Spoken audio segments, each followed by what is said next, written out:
자, 오늘은 챕터 2, 제목은 기본 덕목. 앞장은 본래 짧은 라디오 강연을 위해 작성된 원고였습니다. 이야기할 수 있는 시간이 10분으로 제한되어 있을 때에는 간결성을 위해 거의 모든 내용을 희생시켜야 하는 법입니다. 제가 도덕을 세 요소로 나눈 주된 이유 중 하나는 그것이 제가 하려는 이야기를 가장 짧은 시간에 전할 수 있는 방법이라고 생각했기 때문입니다. 이 장에서는 옛 사상가들이 도덕을 구분한 다른 방식, 방송에서 언급하기에는 너무 길어서 생략했지만 사실은 아주 유익한 방식에 관해 약간 설명하고자 합니다. 이 오래된 분류 체계에 따르면 도덕에는 7가지 덕목이 있습니다. 그러니까 그 앞장에서는 3가지로 얘기했었는데 여기는 7가지 덕목일 때, 그중 4가지 기본 덕목, 나머지 3가지는 신학적 덕목이라고 하지요. 근데 지금 제목은 기본 덕목이었잖아. 기본 덕목은 문명인이라면 누구나 인정하는 것들이지만 신학적 덕목은 대개 그리스도인들만 아는 것들입니다. 신학적 덕목은 나중에 다루기로 하고 지금은 기본 덕목 4가지에 대해서만 이야기하겠습니다.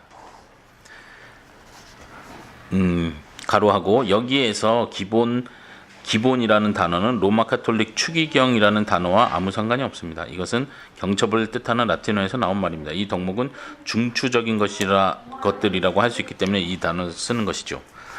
참고한 거고, 여기에 해당하는 덕목에는 분별력, 절제, 정의, 꿋꿋함 4가지 한번 표시해 봅시다.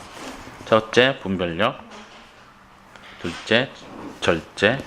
셋째, 정의. 넷째, 꿋꿋함. 꿋꿋함이 뭐예요? 꿋꿋하다. 이제 일단은 많이 들어보는. 이따 설명하면서 보는 게 좋을 것 같아요. 알았어요. 페이지를 한번 넘겨보세요. 132페이지의 절제. 일단 2번을 표시 넣고, 그 다음에 134페이지의 세 번째 줄 정의, 거기가 3번. 그리고 4번은 어딨죠? 그 바로 아래 4번 있네. 또 꿋꿋함. 여기 이 4가지에 대해서 이야기합시다. 기본 덕목 4가지. 첫째, 분별력이란 실생활에 적용되는 양식을 뜻하는 말로서 자신이 지금 어떤 행동을 하고 있으며 그 행동이 어떤 결과를 낳을 것인지에 대해 심사숙고하는 것입니다. 다시, 자신이 어떤 행동을 하고 있는지에 대해서, 그리고 그 행동이 어떤 결과를 낳을지에 대해서 깊이 고민하는 거, 생각하는 거. 요즘은 분별력을 덕목으로 생각하는 사람이 거의 없습니다. 그리스도가 어린아이같이 되지 않으면 하나님 나라에 들어갈 수 없다고 말씀하셨다고 해서 착하기만 하면 어리석어도 괜찮다고 생각하는 그리스도인들이 많습니다. 어떻게 생각해? 아빠가 많이 강조하는 것들이지?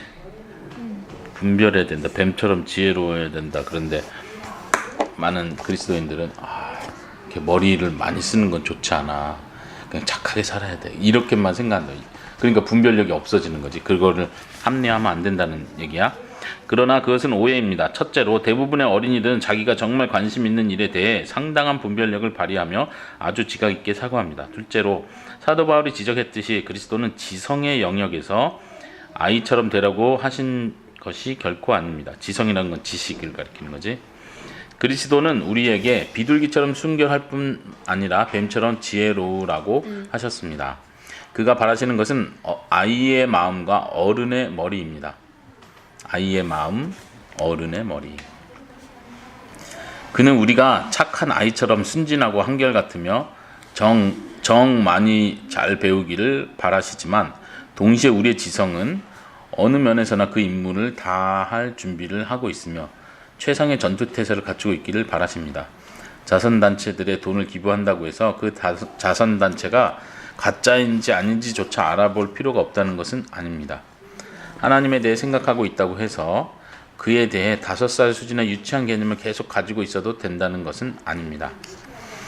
물론 평범한 머리를 가지고 태어난 사람들을 하나님이 덜 사랑하시거나 덜 사용하시는 것은 분명히 아닙니다.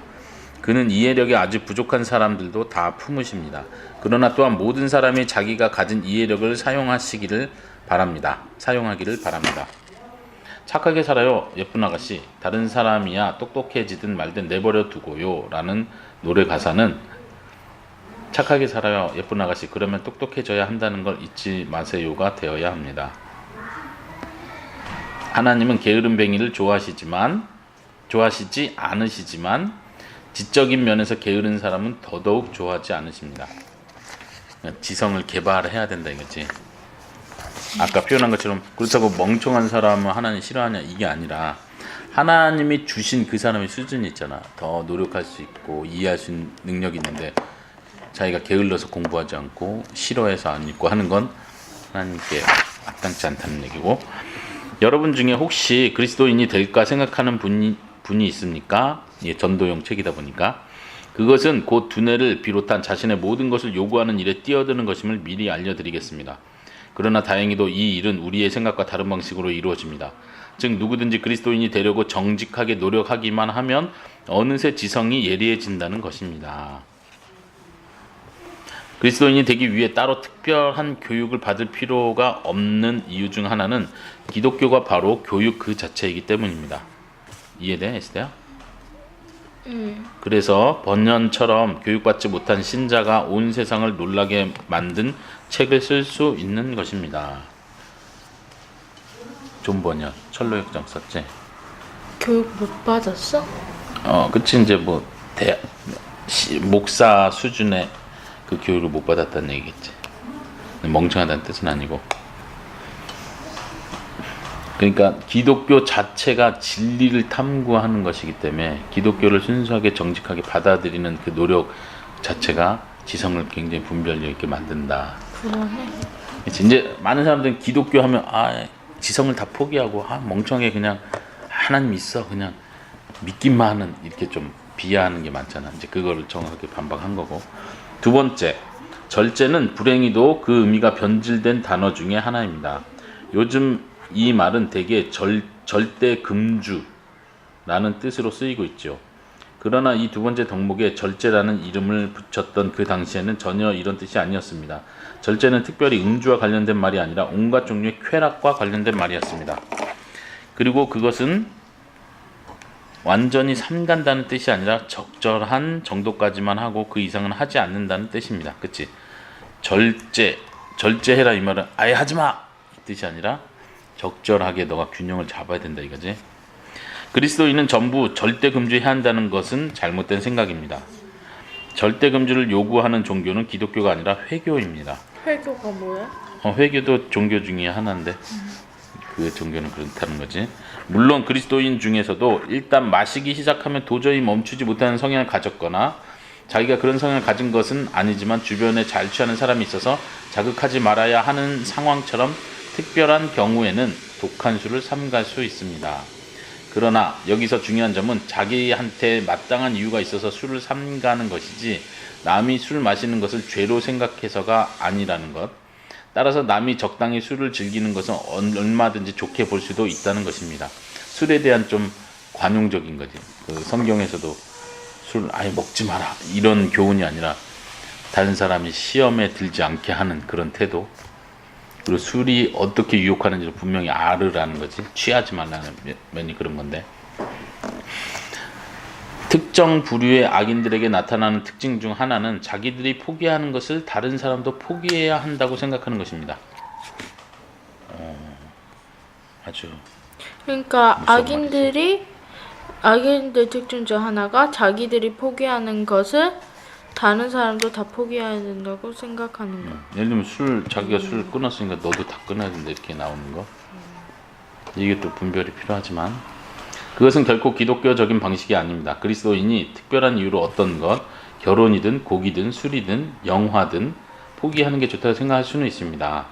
각자 다르다는 거죠. 어떤 사람은 난 결혼 안 해, 주님 위해 살 거야 이럴 수도 있고, 나는 영화를 안 보겠어 뭐 이런 거.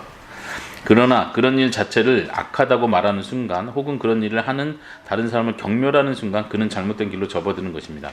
아빠는 여기에 전적으로 동의하고요.